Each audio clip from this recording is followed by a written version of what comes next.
우리가 예수님을 믿고 난 다음에 우리에게 임하게 되는 놀라운 축복 가운데 하나가 바로 죽음이 두렵지 않다는 것입니다.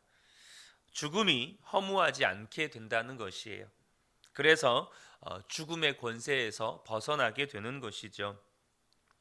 정말 예수님을 제대로 믿고 있다면 죽음은 더 이상 두려운 것도 허무한 것도 아니고 죽음이 오히려 기쁨이고 축복이라고 믿음의 고백이 되었을 것입니다.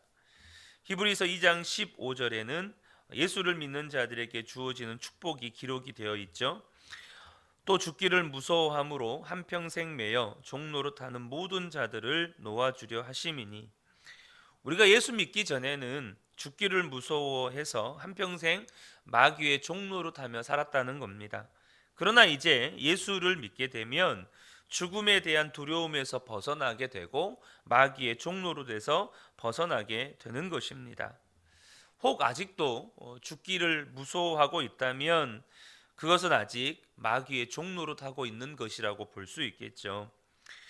그래서 성도님들께 나는 죽었습니다, 나는 죽고 예수로 삽니다, 이렇게 고백하시도록 권하는 것이 바로 이 이유 때문입니다. 여러분, 죽음이 두렵고 또 슬프고 허무한 것이라면 어떻게 나는 죽었습니다, 나는 죽고 예수로 삽니다라고 고백할 수 있겠습니까?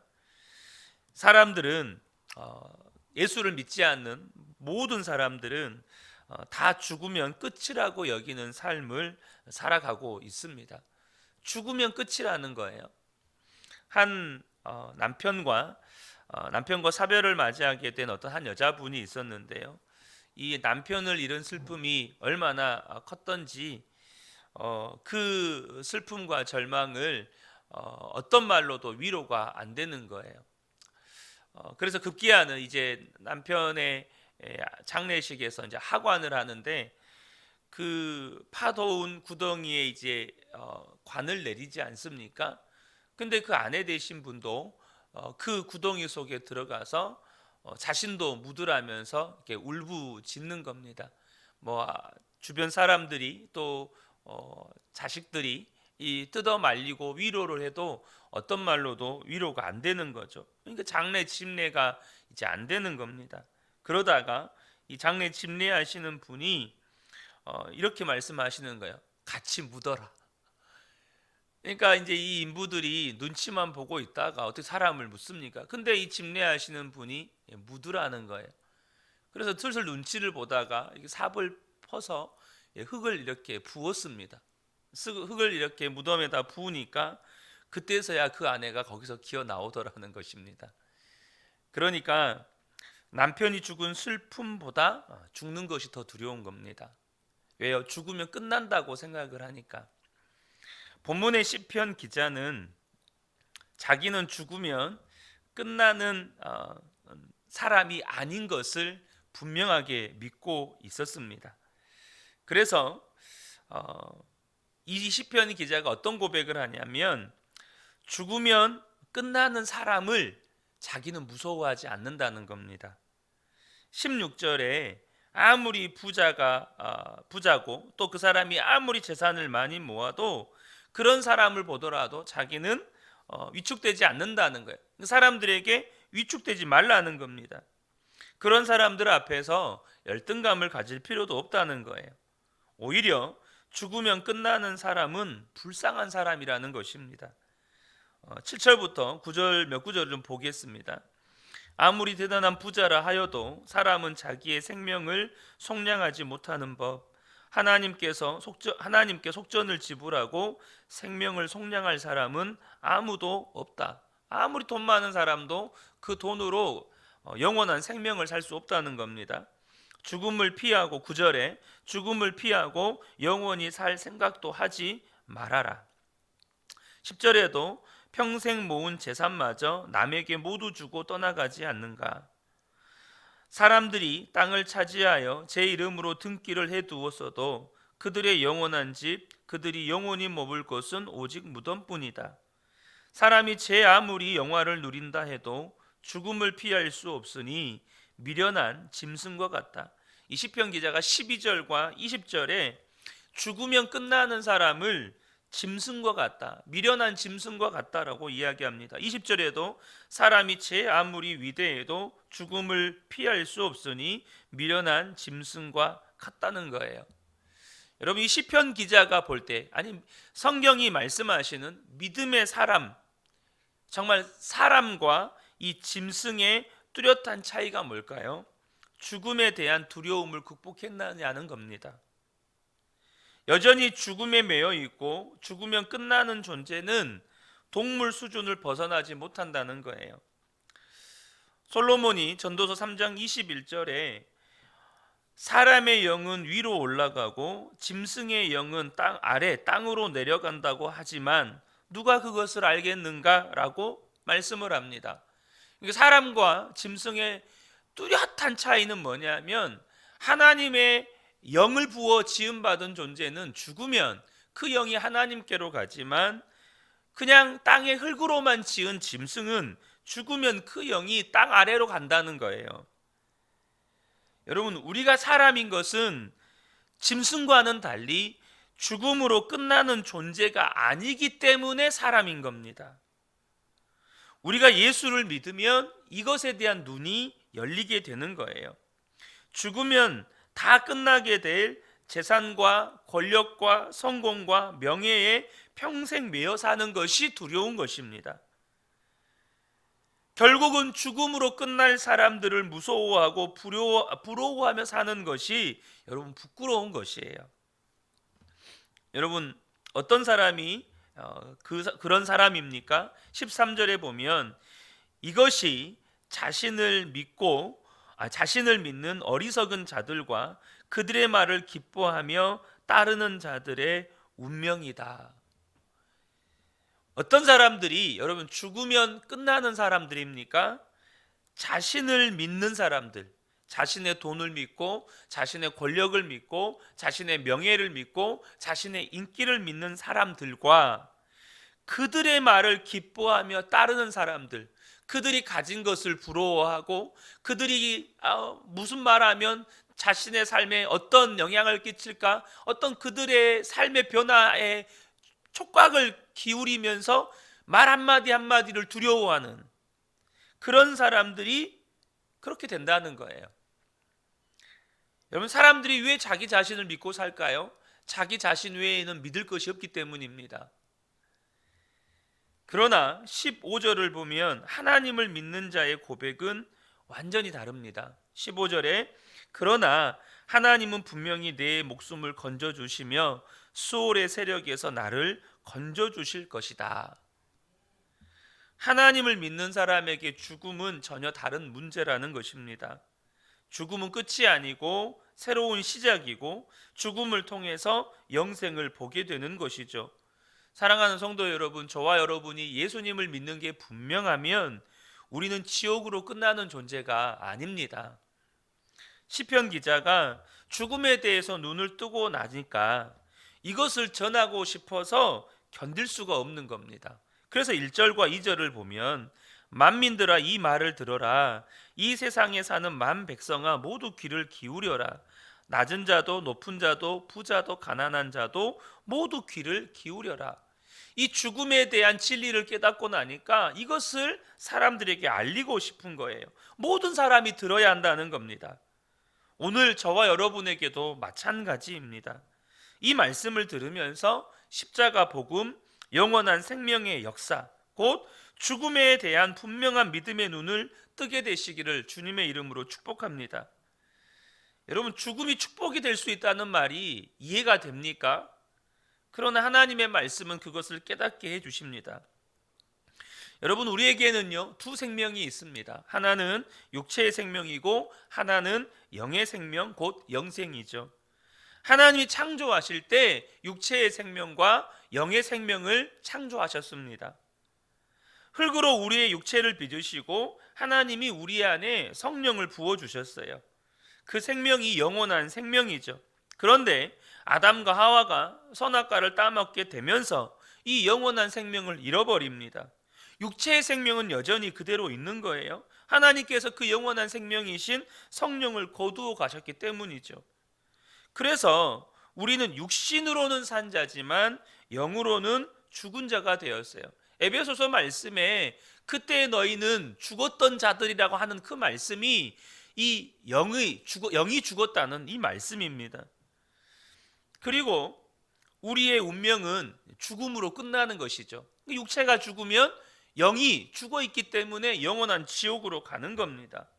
그런데 하나님께서 우리를 사랑하셔서 예수 그리스도를 통해 우리가 있는 이곳에 오셨습니다.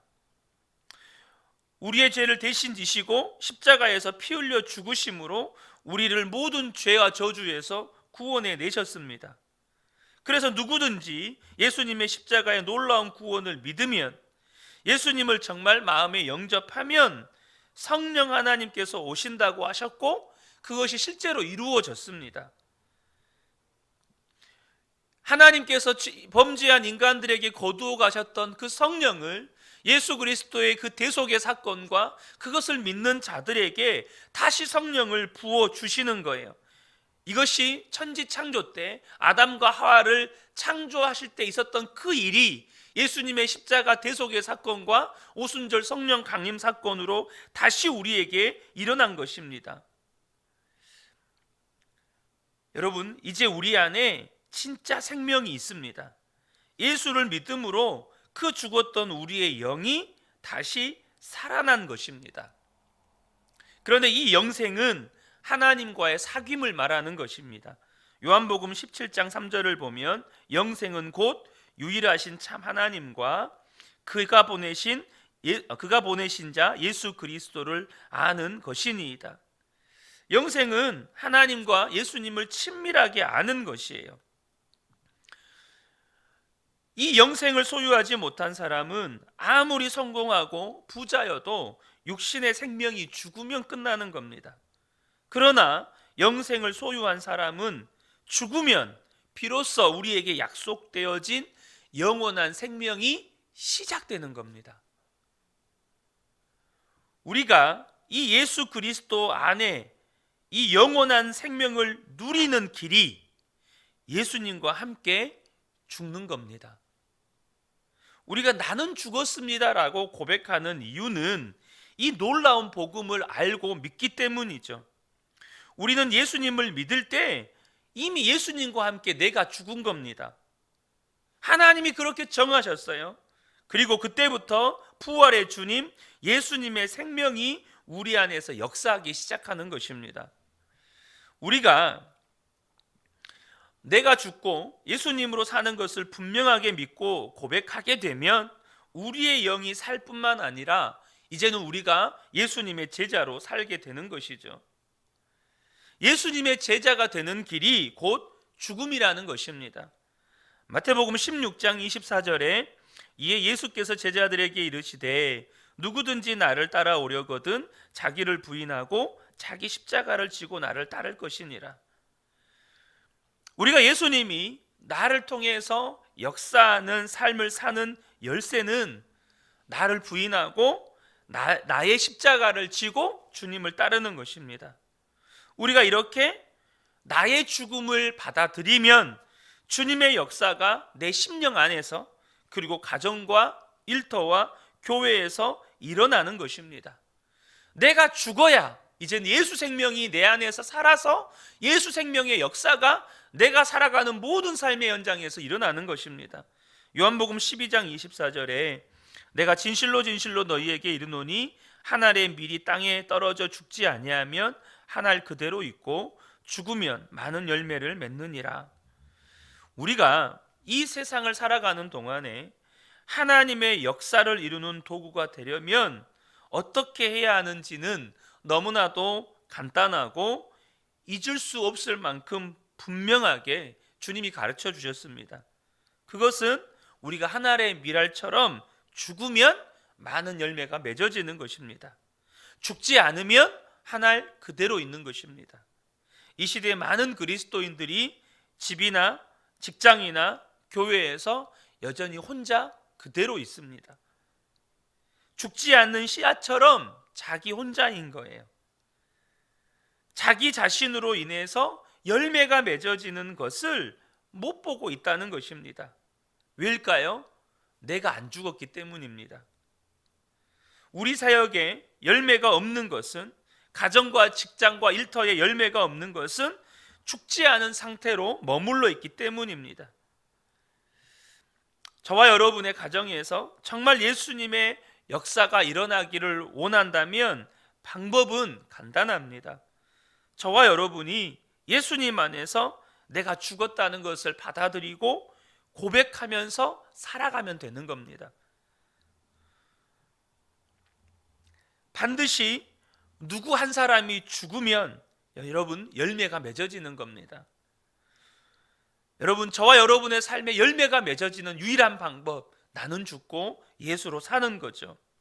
사람이 똑똑하고 열심히 있고 아무리 봉사를 많이 해도 진정한 생명의 역사는 거기서 일어나는 게 아니라는 것입니다.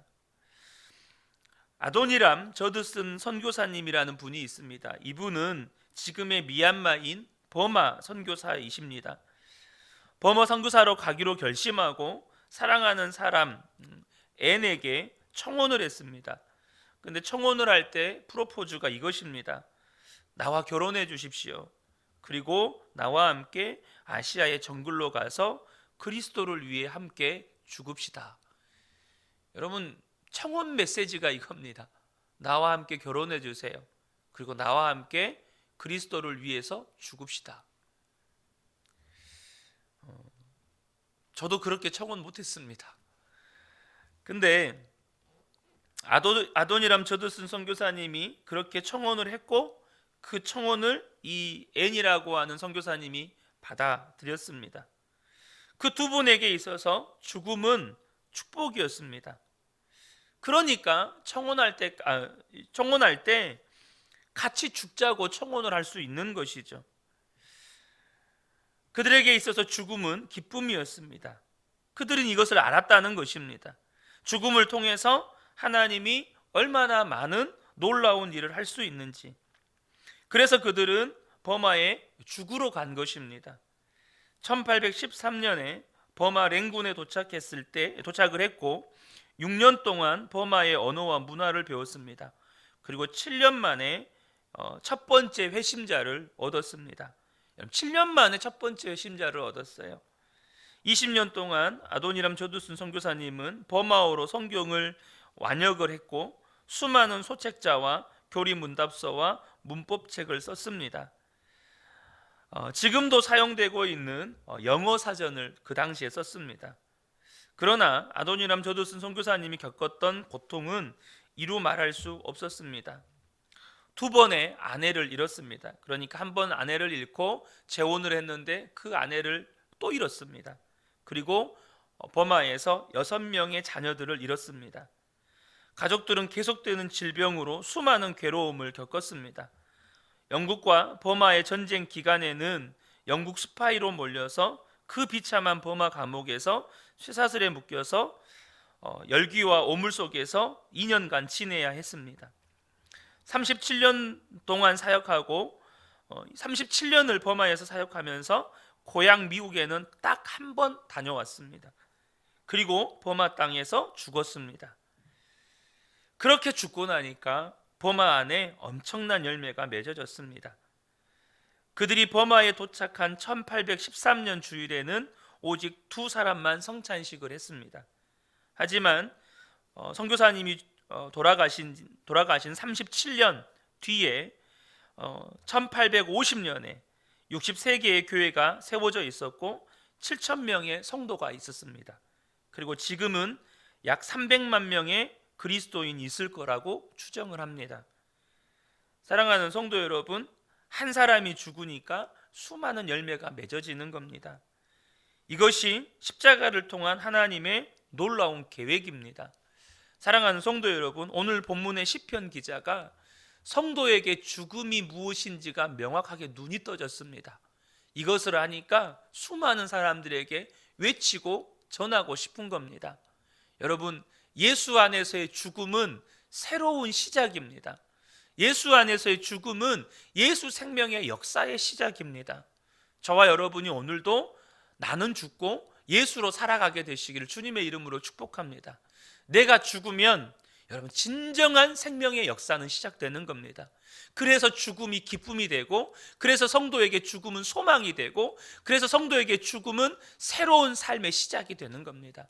이 새벽에 함께 예배한 우리 모든 성도님들께 오늘도 이 말씀의 은혜와 또 평강이 함께 하시기를 주님의 이름으로 축복합니다. 아멘.